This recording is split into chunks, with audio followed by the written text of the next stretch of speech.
छात्रावास में सीनियर यानी 12वीं क्लास की बालिकाओं के इस विदाई समारोह में उपस्थित हमारे जिले के माननीय एडीएम साहब, मंचासीन अतिथिगण, क्रांतिकारी युवा साथियों, यहाँ हॉस्टल वार्डर के रूप में तैनात मैडम सीमा जी, विदा होने वाली बच्चियों और जूनियर बालिकाओं, आज का जो ये समारोह है विदाई समारोह के नाम से है।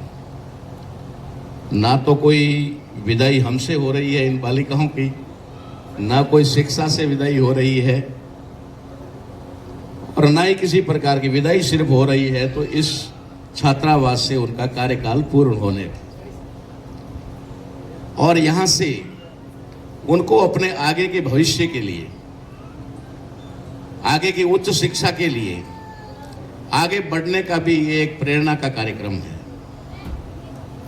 हम सभी उम्मीद करते हैं कि इन बालिकाओं के उज्जवल भविष्य की और आगे से आगे ये सफलता प्राप्त करें। आज जिस तरीके से इस विदाई समारोह को रखा गया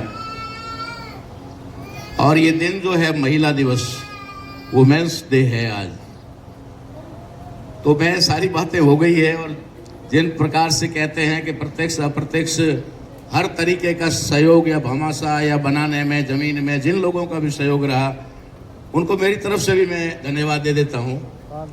मेरा मकसद आज यहाँ बोलने का सिर्फ ये है कि एक बालिका छात्रावास में हम विदाई समारोह में यहाँ उपस्थित हैं, बालिकाओं को आगे की पढ़ाई के लिए यहाँ से विदा कर रहे हैं और आज महिला दिवस भी है, इसलिए मैं महिला दिवस पे थोड़ा बताना चाहूँगा। आज की परिस्थिति जो हम देख रहे हैं कि अगर ये हॉस्टल नहीं होता तो शायद मुझे लगता है इनमें से बहुत सारी बच्चियां आज विदाई नहीं ले रही होती। तो ये भी एक जो योजना हमारे लिए प्राप्त हुई वो एक संविधान के ही कहें तो उसी प्रावधानों के तहत ही है, जिसकी वजह से आज हमारी बालिकाएं साफा पहन करके आगे उच्च शिक्षा के लिए जाने की तैयारी कर रही है।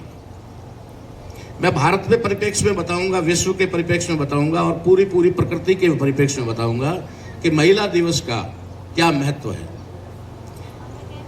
मनुष्य जो है, मानव है, उसमें जो मादा है उसको स्त्री कहते हैं, महिला कहते हैं, लेडीज कहते हैं, नारी कहते हैं, यही कहते हैं। और हम मानव हैं, मानव होने के नाते जब दिन मनाते हैं तो ये महिला दिवस के रूप में मनाया जाता है।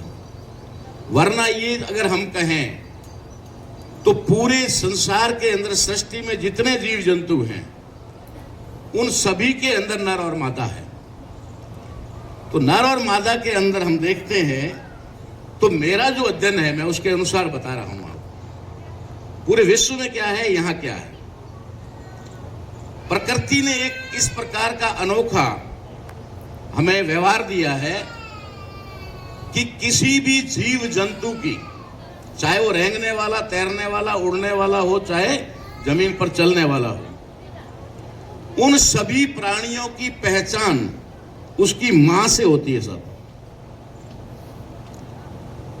हम लोग पशु पालते हैं ना, कभी किसी ने कहा है कि बड़ी मारवाड़ी में कह दें कि ये उस बकरे का बकरिया है? एक कई गोनी रो बकरी है तो है के बकरे रो बकरियों कोई के, एक के पाडे रो पाडियो कोई के। ये किस भैंस का है, किस गाय का है, किस चिड़िया का है, मतलब मदर से उसकी पहचान है। चिड़िया से लेकर के चाहे हाथी है, कोई भी है। ठीक उसी प्रकार मनुष्य की भी पहचान उसकी मदर से है, मां से है। वो उसे 9 महीने कोख में रखने के बाद लगभग जब तक उसे भरोसा न हो जाता कि 21-22 साल का होकर के अब ये खुद अपने पैरों पे खड़ा है, तब तक उसकी मां उसकी चिंता करती है, उसकी देखरेख करती है, उसकी रक्षा करती है। बाप के बारे में कहा जाता है तो बाप के बारे में जो कहावतें हैं, ठीक है, इसका मतलब ये नहीं कि बाप को नालायक होता है, लेकिन जो कहावतें हैं पहले की, जब भारत मातृ प्रधान देश हुआ करता था, जब भारत मातृ प्रधान देश हुआ करता था, उस समय की कहावतें हैं कि घर तो लुगाया रहे, आदमी तो पेड़ी रहा पौना। पुरुष के बारे में क्या कहा है, स्त्री महिला के बारे में, मां के बारे में क्या कहा गया है कि बाप तो हेड और हाफ, मतलब उसकी दूरी उतनी है, बस इतनी है, लेकिन मां तो मां होती है। यानी कि आज महिला दिवस है, पूरा विश्व महिला दिवस मना रहा है, लेकिन भारत के अंदर बहुत लंबे समय से पुरुष प्रधानता की वजह से महिलाओं को शिक्षा से वंचित रखा गया, पीछे रखा गया, उनका शोषण हुआ, उनके साथ अत्याचार हुआ, और डायरेक्ट इनडायरेक्ट आज भी हो रहा है। पूर्णतः स्वतंत्रता उनको आज भी नहीं मिल पाई है। लेकिन जिसने भी जो भी प्रयास किया और जिसके भी दिमाग में ये चीज आई और जिन्होंने भी हमें ये उपलब्धि दी, क्योंकि उस समय बाड़मेर जिला एक ही जिला था और चौहटन, बाड़मेर और बालोतरा 3 स्थान चयनित करते हुए एक आदिवासी भील समुदाय, जो कि बार बार हम कहते हैं, नक्ताराम जी भी कहते रहते हैं कि परिस्थितियां चाहे कोई भी है लेकिन सबसे बैकवर्ड है, सबसे पिछड़ा है, उसके अंदर एक आशा की किरण नजर आई। क्योंकि दुनिया में मैं आपको बताना चाहता हूं कि सावित्रीबाई फूले का नाम तो सबने सुना होगा। सावित्रीबाई फूले जो भारत की प्रथम महिला शिक्षिका के रूप में जानी जाती है, उनको भारत की प्रथम महिला शिक्षिका बनाने वाली एक छुपी हुई लेडी जिसका नाम है फातिमा शेख। फातिमा शेख ने सावित्रीबाई फूले को भारत की प्रथम महिला शिक्षिका बनाया था। और वो फातिमा शेख क्या कहती है, उन्होंने क्या कहा, संदेश क्या दिया महिलाओं के लिए? उन्होंने कहा कि एक स्त्री के लिए सबसे महंगा, सबसे खूबसूरत अगर कोई गहना है तो वो है शिक्षा।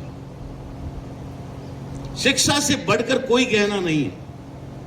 हमारे समाज की परंपराओं को हम देख रहे हैं कि हम जब बेटी की शादी होती है तब कंपटीशन में दहेज देते हैं, सिर्फ अपनी मूंछ को ऊपर रखने के लिए, और फिर गिनाते हैं। मैंने तो कई बार उदाहरण दिए, आज भी कह देता हूं कि शादियों में लोग बुलाते हैं, फिर मुझे भी दहेज दिखाते हैं, फ्रीज, कूलर, एसी, गाड़ी, फिर करते करते साहब ले जाते हैं चिमटे और चम्मच तक। लास्ट में चिमटा या चम्मच मेरे हाथ में आता है, फिर मैं उसको हाथ में पटक करके उस बेटी के बाप से कहता हूं कि इतना नालायक दामाद क्यों ढूंढा, इतना निकम्मा और नालायक दामाद क्यों ढूंढा? तो वो असरत से मुझे पूछते हैं कि साहब ऐसा क्यों कह रहे हो? तब मैं कहता हूं कि क्या तुम्हारा दामाद ये चम्मच, कटोरी और चिमटा खरीदने लायक भी नहीं है? अगर वो खरीदने लायक नहीं है तो फिर उसकी बेटी का, अपनी बेटी का हाथ वहां क्यों दे रहे? मेरा कहने का मतलब वहां किसी की बेइज्जती करना नहीं होता। मेरा कहने का मतलब होता है कि हमारे समाज के अंदर 99.99% बच्चियां जब स्कूल से विड्रॉ की जाती है तो बहाना एक ही होता है कि पैसा नहीं। बच्चियों को पढ़ाने के लिए हमारे पास में पैसा नहीं है। मैं उस समाज को आपके माध्यम से और इस मंच से संदेश देना चाहता हूं कि उस दहेज देने के समय पैसा कहां से आ जाता है? जब वहां तुम्हारी अपनी मूंछ और अपने इज्जत को रखने के लिए तुम कर्जा करके भी गहने और बर्तन खरीद करके लाके दे देते हो, अगर उसे थोड़ा थोड़ा किस्तों में एजुकेशन में दे दिया होता तो वो एक नहीं 2 घर पालने लायक हो जाती, किसी की मोहताज नहीं होती, ना किसी की शिकार होती। तो शिक्षा कितनी महत्वपूर्ण है हमारे लिए, कोई बात नहीं, हम देर से ही समझे। ये कोई महत्वपूर्ण नहीं है जो नहीं पढ़ पाए नहीं पढ़ पाए। मैं हमेशा कहता हूं कि दादा को ये नहीं सोचना है कि मैं नहीं पढ़ पाया, दादा को ये भी नहीं सोचना है कि मैं मेरे बेटे को नहीं पढ़ा पाया, बट ये प्रण जरूर कर लेना है कि मेरा पोता अनपढ़ नहीं रहना चाहिए। ये मेरी जिम्मेदारी है। मैं रह गया, मेरा बेटा भी नहीं पढ़ पाया, लेकिन पोता अगर अनपढ़ रहता है तो उसके लिए मैं जिम्मेदार हूं। अगर ये मान ले प्रत्येक व्यक्ति तो शिक्षा का महत्व अपने आप समझ में आ जाएगा। आज हम लोग यहाँ बैठे, आप लोगों ने हमें यहाँ पर बिठाया, एक्सीएन ने तब बिठाया, रिटायर मैनेजर ने तब बिठाया, शिक्षाविद हैं, टीचर हैं, शंकरलाल जी हैं, जो भी हैं यहाँ बिठाया ना, ये सिर्फ शिक्षा की वजह से बिठाया। आज नक्ताराम जी का सम्मान होता है, डॉक्टर खगेंद्र जी का सम्मान होता है, लोग उनको सुनने के लिए खड़े होते बैठते हैं, सुनते हैं लंबे समय तक, शिक्षा की वजह से। आज हमने बहुत बेसब्री से इंतजार किया 2-2.5 घंटे एडीएम साहब का, और आखिर वो आए शिक्षा की वजह से। शिक्षा नहीं होती तो कोई इस प्रकार से इंतजार नहीं करता, कोई इस प्रकार से सम्मान नहीं करता। चलो हम देर से समझे, लेकिन शिक्षा को अब हमें समझना पड़ेगा और ये जिम्मेदारी आपकी है, क्योंकि अब आप हायर एजुकेशन की तरफ जा रही हैं। अब आप, कहने का मतलब है कि अब आप उसमें नहीं है कि बच्चियां नहीं है। अब आप देश और अपने परिवार और अपने समाज के लिए कुछ करने के लिए निकली हैं। तो आपकी भी जिम्मेदारी है कि समाज में एक ऐसा संदेश दो, जहां भी जाओ वहां समाज को शिक्षा के बारे में बताओ। तो यही बात मैं कहना चाह रहा था कि आज महिला दिवस है, तो भारत के अंदर ही नहीं, पूरी सृष्टि में महिलाओं का क्या योगदान है, किस प्रकार की महिलाएं जिम्मेदारी निभाती है, चाहे वो मैंने जानवर से लेकर के इंसान